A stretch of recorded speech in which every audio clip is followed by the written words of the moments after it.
Wesley Wyatt. What's up, brother? Not a whole lot. How you doing, Randy? You know what? I would like to say perfect, but I'd like to leave a little room for improvement. But you know, I'm out doing what probably one of the biggest things I love to do is to be with people and be with folks in my industry. And I'm sitting here right now in Oklahoma City at the. Hey, buddy, how you doing? Good to see you, pal. It's good to see you. Seeing a bit. Uh, Seeing people, stuff like that. Seeing people that I know and love, man, doing the Just like industry. that. But yeah, I'm in Oklahoma City for the National Frame Builders Association conference and expo. Actually, we start tomorrow, which is Tuesday. I know we're recording this for a drop on Friday, but so by the time everybody's looking at this, I'll probably be headed towards the airport and flying out of town for 2 days before I go back to Nashville for another show. But yeah, so I'm sitting in Oklahoma City as we record this and doing. Got a board meeting at in about an hour, and dinner tonight with some manufacturers and some customer friends, and then the show starts tomorrow. So living the dream. As we talk a lot, Wes, doing what I love, loving what I do, and it just it's funny. Yesterday, getting ready to leave and getting up at 3:45 a.m. this morning, I wasn't loving what I do and doing what I love for a moment or two. Because I hated that theory of getting up that early. It really sucked. But, it's funny. By the time I got the 45 minutes to the airport, that road warrior thing kicked in, man. And it's just where I'm meant to be, So, yeah, so it's good. So, lot of stuff going on this week. How about you, man? I know you're pounding out the cardio clinic and getting yourself back into fighting mode, the West that we all know and love. So how's that going? Give us a little update. I think I'm up on number 6 of the cardiac rehab, and then I was just telling you off camera that tomorrow I'll be getting my teeth fixed. It'll be a temporary crown setup, so I won't have my $1 million smile back, but I'll have the maybe the $500,000 version until about 30-40 days from tomorrow when they actually cook up the Got crowns it. and put those in. But so that'll be happening. And then I went to the hematologist yesterday down at Ohio State and was able to kind of find out some information about that, which is the heart issues that I had are more blood issues than they are heart related. I have a very strong heart, but the blood, for whatever reason, I have a C protein deficiency. Mm-hmm. So that is blood related. So I'll be taking Eliquis, which is like a thinner, pretty Right, much right. for life. Yeah. Yeah. So Well, let's um, hope it's a long, long time then. yeah, I hope it's a long time. Like 50 years of that. Let's hope Yeah, with 50 yeah, years on Aliquis. What do you think? yeah, that would be awesome. But so I am doing exactly what you said, which is trying to get back to my kind of fighting weight. I lost 70 pounds while I was in the hospital, so a lot of it was muscle. Yeah. So I'll hopefully be able to get a lot of the muscle back and not any of the blubber, if you will. I Well, walk around absolutely froze to death. I wish I were joking, but my wife and I have completely switched our personas. She's in menopause, so she's always hot, and then I'm freezing all the time. So a simple fan in the room will cause me to start shivering. But yep, the other yep. thing, you're talking about getting up early. For some reason, and I've always been this way, if I know that I have something like that to get up to, not only am I not a snooze person, I just never have been. I will set a couple alarms just to make sure, but I almost always get up on that first alarm. I'm not going to tell you I pop out of bed, but Yeah. I definitely get up a lot better than most people. Yeah, it's funny you said that because I think I know I did a post last night showing my alarm at 3:45 and 3:47. I Yeah, always do that when I have stuff that I just non-negotiable can't misses, right? And because I always and I do it. Never have I had an issue with hearing the alarm, but I worry. I have a hard enough time If I know I have to get up early, I can't go to sleep. And I don't know why that is. I'm probably just geeked about what's coming up in the week and the events running through my head. But if I don't set the second alarm, I do it. I've never had to use it. But when I go to, if I do finally go to sleep and I know that I have a backup 2 minutes later, it allows me to go to sleep, because that way, if for some reason I missed the first one, that next one 2 minutes later is going to be going off. And so I do that every time. And so I have this, routines are important on certain things, flexible, but habitual at the same time. There's certain things on the road or going on the road that are non-negotiables for me. Obviously, I have everything packed. It's in my office. I have certain things that's ready automatically. My alarm goes off at 3:45. One goes off at 3:50, which is to remind me to go call the gate to tell them to let Uber in, right? That I've reserved. So I've found, and we've talked before about habits and setting yourself up for success and learning to manage yourself. And that's one of the things that I've learned to manage, Wes, is I over worry about stuff that I don't want to screw up. So the best way for me to try to go to sleep and not worry about it is to put stopgaps in place, like alarms, that then I know, okay, I'm not going to forget to call Uber or the gate. I'm not going to forget to do this. I have three sticky notes to pack all my charger stuff for my battery backups and all my stuff. One right on them, one by the door, and one in my suitcase where I'm packing the balance of my stuff in the morning, right? Because if I don't do that, I'll wake up at 2:30 in the morning going, I hope I don't forget my chargers. I hope I don't forget my chargers. And so you learn to manage expectations with customers and manufacturers, and I've learned to manage my own expectations about myself. So it's some really quirky, weird stuff that would be interesting one day to do a series, I think, about what kind of weird stuff do you do when you travel that people would either laugh at, but they might go home and go, you know what, that's not a bad idea, right? And I think that all those things that you just mentioned fall into something that's going to be an upcoming project for the two of us, and that is the Closers Volume 7 is going to be all about trade shows. And so we were fortunate enough to have our good friend of not only the show, but a family member of ours, Ben Gay the Third, asked us to do that project. And, Randy, most hotel doors are almost always metal. So if somebody were to go and get just one of those flexible to-do pads that are on generally a refrigerator in your home, and were to, even in permanent marker, the things that are always the same. Did you forget your badge? Or not did you forget? Are you wearing your badge? Do you have your your chargers? Do you have your whatever the case may be? And then the things that are changing, you could have a white marker that you carry with you, or even you could have it affixed with a string on there that it could say something like whatever, like you said, call the gate, and here's the number, and things like that. Because I can't tell you how many times you get to a convention, and if you have 10 people with you, one of them will forget that badge, and it's always 100 miles away that you have to walk to get that badge. No matter where you're at, it's always on the opposite side. And so, and not only that, but if you know anything about those areas, which you probably do only because of remembering it from a long time ago, because I know I would bet dollars to donuts that you probably have yours mailed to you, and everything else, and you're ready.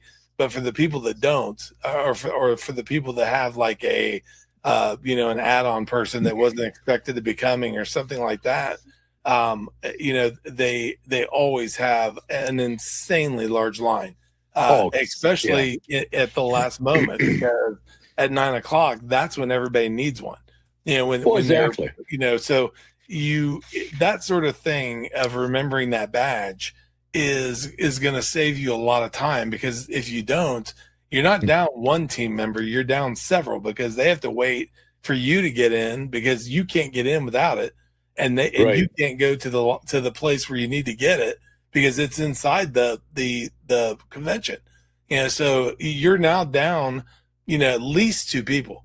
And so that's all that many, badges you're not scanning, and the other thing is we've talked ad nauseum about this, and that is, if you're at a booth, you should be greeting people, you should be passing out, stress balls or business cards or whatever it is that you're giving away, getting people signed up for a basket that you have on the table, or whatever it is. And if they aren't doing that, then every single person that walks by, they don't have that personal touch that you would have if you had those people that are now waiting for a badge for, what could be 15, 20 minutes minimum. But no, you're so right, Wes. In a lot of the shows that I do now, you pick up the badge either the morning of or the day before. It's set up day to day. I'll be over that way again at the show hall in a little while before a board meeting, and pick up my badge. But so the first day I get it, but I don't know how many times before I, like you said, started a little way of remembering. Like I lay my clothes out with the badge right over my sport coat so that I don't forget it, because I've left the room before. The other thing that I forget, and I say this as a seasoned, self-proclaimed road warrior, became hashtag road warrior Randy, 1,050 years doing this crap. If I don't lay my business cards out, I'll go to the stupid show floor and not have my business cards.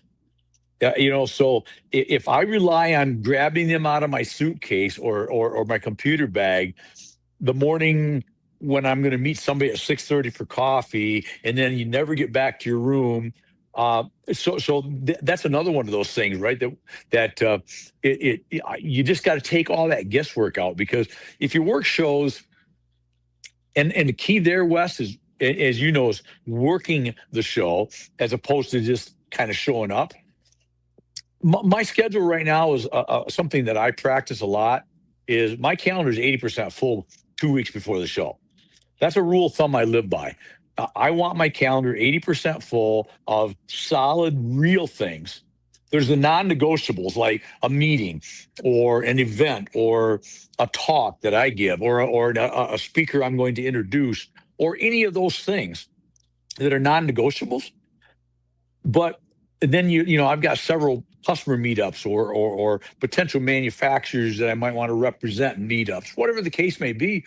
But I always leave 20% random as much as I can for that. You walk through the corridor and you see somebody, and all of a sudden one thing leads to another. And man, before we leave town, we should get together for a coffee or a beer and chat about this, right? So my only point to that long ramble there is the success, and we'll write about this. We're working on it for the book with Ben. Is you're only as successful as how you plan the show.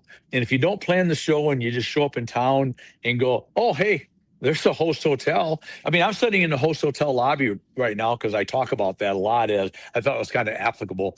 I'm not in the actual where everybody's at. I'm off a little side one, kind of by myself here. But I just left to come do this. I probably shook hands with 40 people from the industry over a couple beers and some nachos for lunch. The key is that I can't stress enough, and we're going to talk about that a lot in the book that we do together, is that's where the action happens.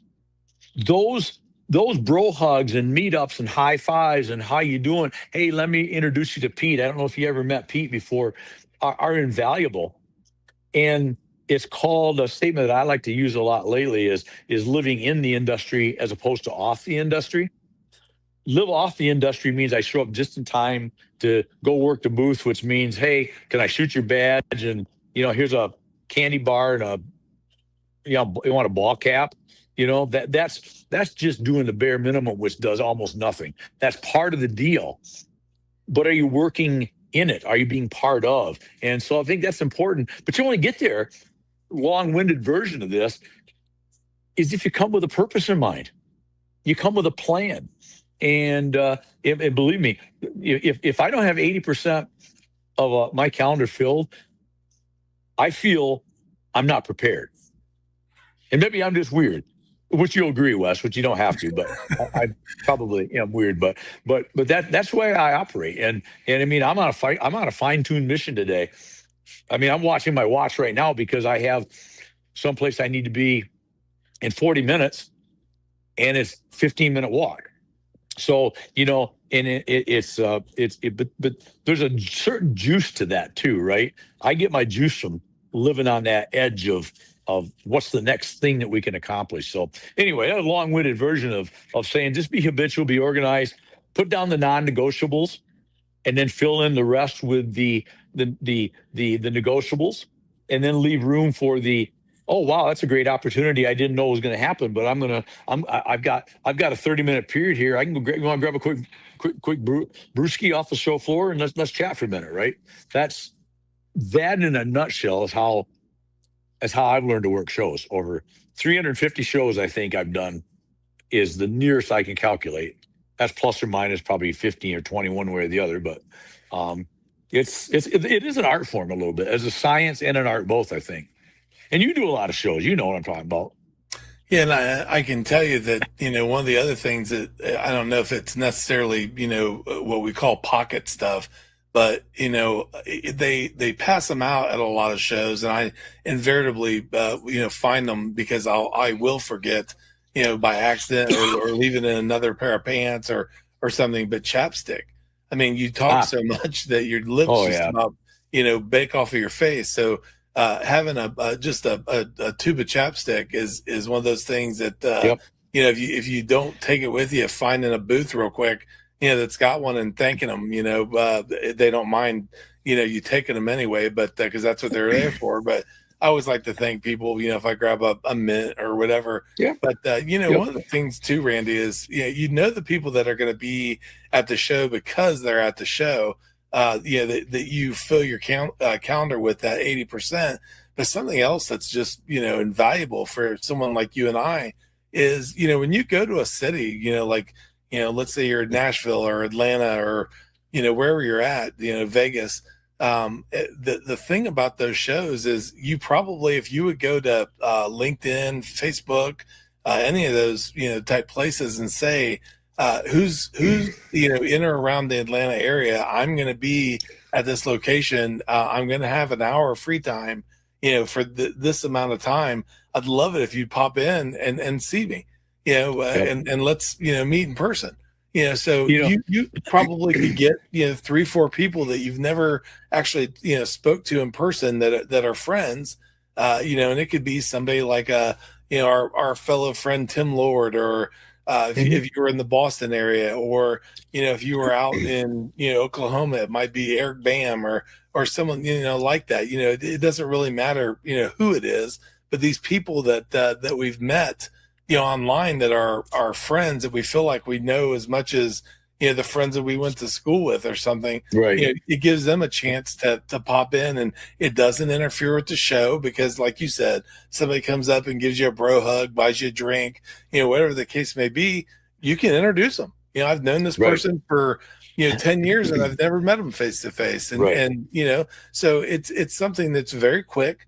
And if you're not doing that, you're missing out on a networking situation that you could have right there. Oh, you're so right. When you mentioned that, two things came to mind real quickly. When I was in Atlanta, I think it was for a MetalCon show last year, and a mutual friend of ours, we've both been on his podcast. He's been on ours a couple of times with Ted Ginn, but Mark Gassert, right? Mark lives out in Peachtree City, Peachtree Center, whatever, the peachiest place in Georgia, and he lives, and so he came over, and we spent some time together. And then he walked the show and met some people, and we spent some time together later. It's a great opportunity. And then, God, I'm trying to remember somebody else that I met. Paul Boyles. Paul's been on the show. Paul Boyle's out of Knoxville, and I was in Knoxville last year for the NFBA show, the show I'm at right now in Knoxville. He goes, "Hey, I'm in Knoxville." He says, "When you getting in, whatever." And all of a sudden, we're meeting up at a hotel lobby, and we had lunch. And he brought me some University of Tennessee socks, which I still proudly wear because they're not in my illustrious Big Ten, so I don't mind. And another one, the last one. Again, another friend of us personally, as well as the show, is Rob Anspaugh. I mean, the guy puts out more books than Carter has back pills or liver pills or whatever that is. And but I remember when he found out I was going to be in Manheim, Pennsylvania last year. He sent me a messenger. He says, "There is no way you dare come to Manheim and we don't get dinner." I says, "Well, that's right. You're kind of close." He says, "Close. I'm 20 minutes." So we set up a deal. He picked me up. We went to a great dinner. Best part is he bought even, which was even better. So it tasted doubly good. But my point, like your point, is well taken. And I mentioned this at a talk I did, I think, at the WFBA a couple, 3 weeks ago. When we meet these people, Wes, that are not in our industry, you know the industry. Everybody knows the industry that I'm in. Of course, I want to network with people in my industry. Huge value. But there's a huge value to networking with these people completely out of the industry for a lot of reasons. And the most important, Wes, is that in an industry, some of us might be real innovative, maybe some are very old school. There's a certain group speak, right? There's a certain way that we still all see certain things being. And we can get pigeonholed if we don't step out of that comfort level, step into, what Rob does as a marketer, what Paul does as a business coach, what Mark does he's an umpire and a sales trainer. When you get into these people that are in different worlds than you are, all of a sudden you're going, boy, there's a lot of difference, but there's a lot of similarities too, right? And it's like, well, if Rob or Paul or Mark does this, why couldn't Randy do this? Maybe, right? Why shouldn't I grab a little bit of that little twitch they do, whatever it is, and maybe that makes sense in my world. So I would really challenge people to do what you just said. I think it's a great point. Is get out of the comfort zone. We all talk about that, but get out of your industry, man. There's so much more out there, and get out of your industry and meet new people. Take the advantage and do it. Your life just gets better. And if nothing else, you had an evening of a good time, right? If nothing else, and isn't that worth something? I think that's worth a lot. So I think it's worth a whole lot. And, the beauty of working on not only this show, but with, my moniker of Market You First, the one thing that, both of us have the ability to do is everyone markets himself first. So I've got everyone in that basket. But the other thing is that everybody that you mentioned has a win. So it doesn't matter if they're a bartender, ump, an author, a speaker. All those things have wins connected to them. So by having the building, quote unquote building wins, not only are we talking about the building industry, but we're also talking about the wins that we build. And so you and I are absolutely prepped to be able to talk to anybody. You would be crazy, not to get on those different, platforms. Now, I will tell you, sometimes it doesn't work. And I'll give you a great example. When I'm, going and doing, say, badge scanning for Mighty Line, the tape company that I promote for, we may be, quite literally going from the show floor to the van, and there isn't time to stop and dilly-dally. And conversely, there may not be time, for someone to come over to the booth, because that does, unfortunately take away from time that I would, be scanning badges and things like that. So I'm very, mindful of the time, but, that doesn't mean that you can't take, 2 minutes away. And I got to meet Oak McCullough that way. He was speaking at one of the conventions, I told him, I say, Oak, I'd love to break away and see your speech, but I quite literally can't, Right. and But because you met he's a Lisa. You met Lisa Ryan, I think, at a show met that's been Lisa on our. Ryan the exact Yep. same way, that they come over, shook our hands, checked out the product, and then bounced, Yep. and extended a invitation that if you're ever in, for Oak, it was Daytona Beach, Mhm. whoever it is, like you said, Rob in Pennsylvania. So, Ben, if you're ever out in Placerville, California, I mean, whatever it Yep. is, you're going to be, beat down if you don't go see them, because they, Oh, they want to see you, of course. so yeah. You're so spot on, and you thinking about that, Wes. I'm going to be back in Rob's territory. Now he's going to know, so I'm going to get a phone call, so I can't hide. So Rob, I'll be there in York, Pennsylvania, in June. So obviously, Rob and I and his lovely wife will get together again, I'm sure, because that's still out in his neighborhood. And I look forward to that. I look forward to my trips. If I go up in that Orlando slash Daytona Beach area, which is about 4 to 5 hours north of where I live in Florida. I've got Oak McCullough, I've got Kevin Forrester, and Harry Spade. Three guys that's become friends of ours, friends of the show, great people. I could literally spend 2 days just hanging out with fellow authors, fellow podcasters, speakers, very knowledgeable people, and just great guys, right? And so my question, my statement, and you said it a minute ago, I think, or alluded to, is why the hell wouldn't you? Well, and the Why other if you thing, have an opportunity to sit with Oak McCullough and drink a few brewskis and have some fish at a waterside spot in Daytona Beach, why wouldn't you do that? well, and the other thing too, Silly. Randy, is, but why wouldn't you have all those people together? I mean, Yeah, because then they get to meet each other, and now, exactly. you have a synergy, that happens. Yes, They now know those other people, and they may get a relationship going that doesn't even include you. exactly. How many people have we met because of other people, right? Well, I I mean, can if I we can think of the one time that we got together with all the Megamind people. I mean, we had, I believe we had 5 people, and sat there and just, I mean, we literally closed the place up, that we were at, and we're ready to keep going. I Well, mean, you we did, Wes. didn't, I but wanted to go to my room because I was trying to be a good boy, but you made me stay. So this record straight here. yeah, that's a story you tell Dixie, right?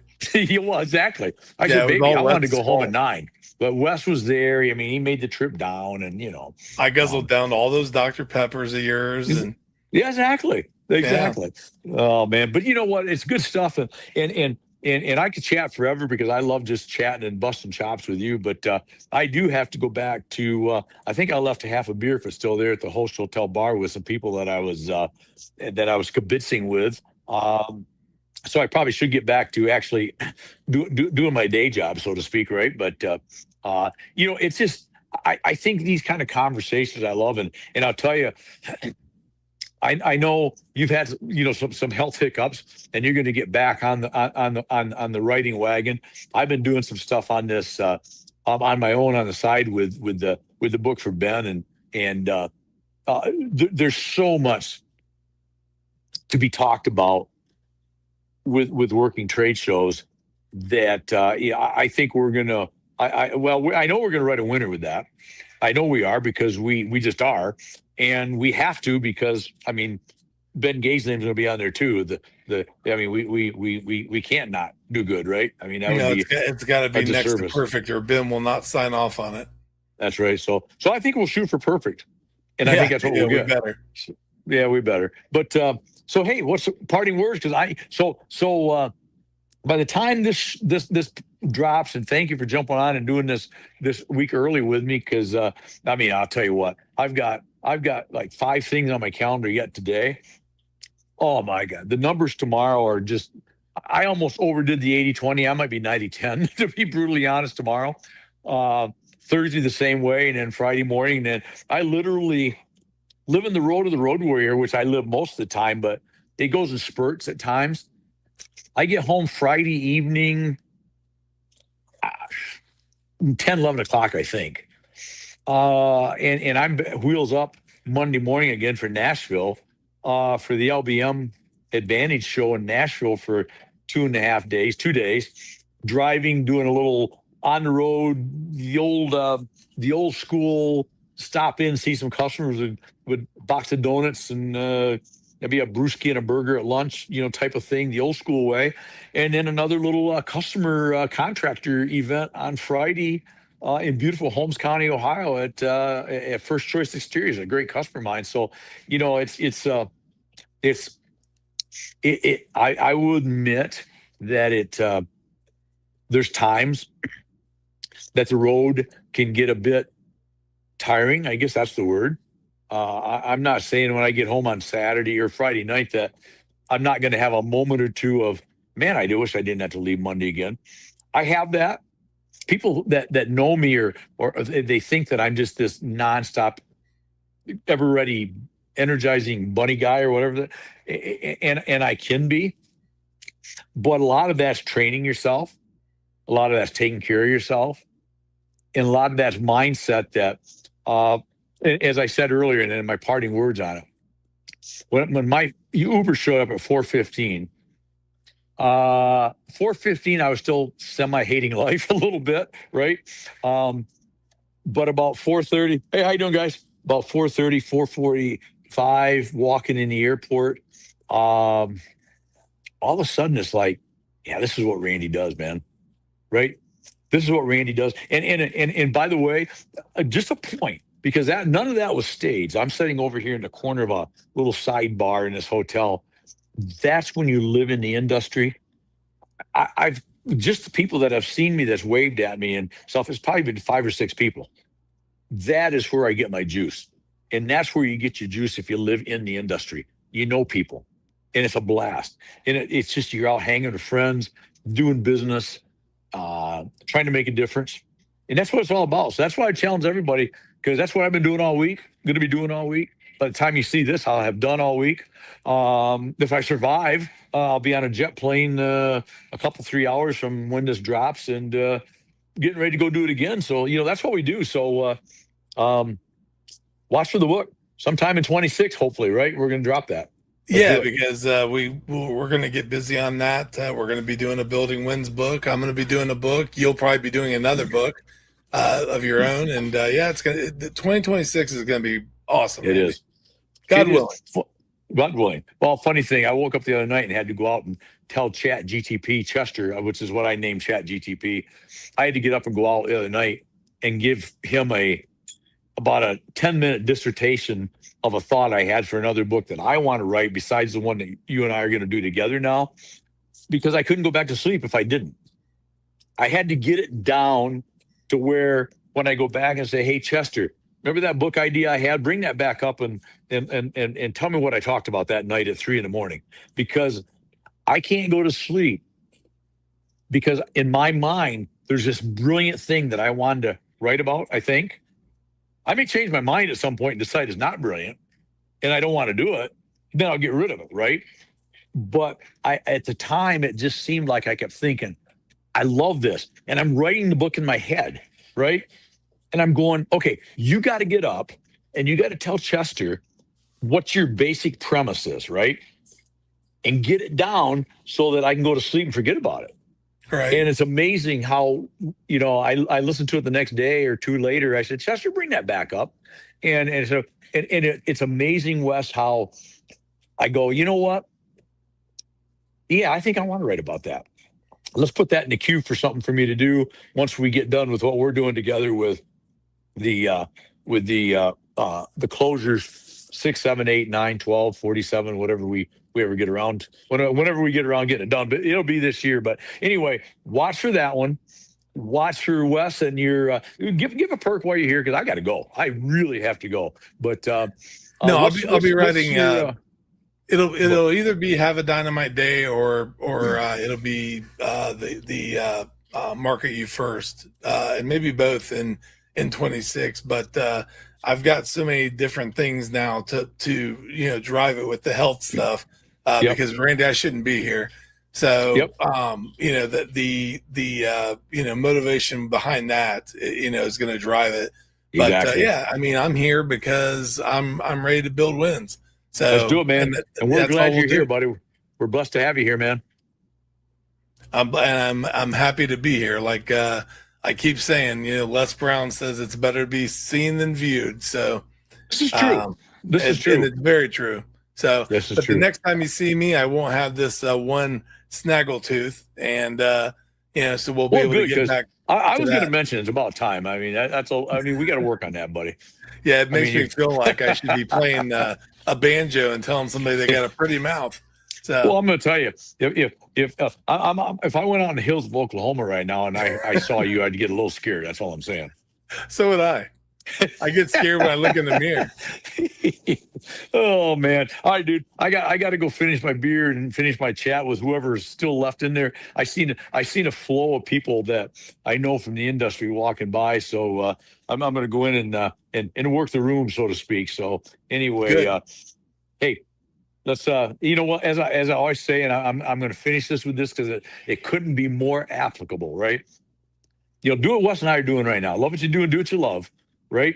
And you've been living proof. You only get one go around and you almost didn't get another one. And you're blessed. Your family's blessed. I'm blessed. We're all blessed that you did. So, every day you got to live it, love it, own it.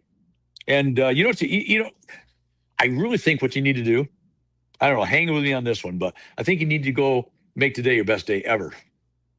Till tomorrow. What do you think? I think that's a great idea. Let's do it. I got to go. See you, brother. See you later, Love buddy. you, man. Love You're you the back. best. Bye. All right. I love you back.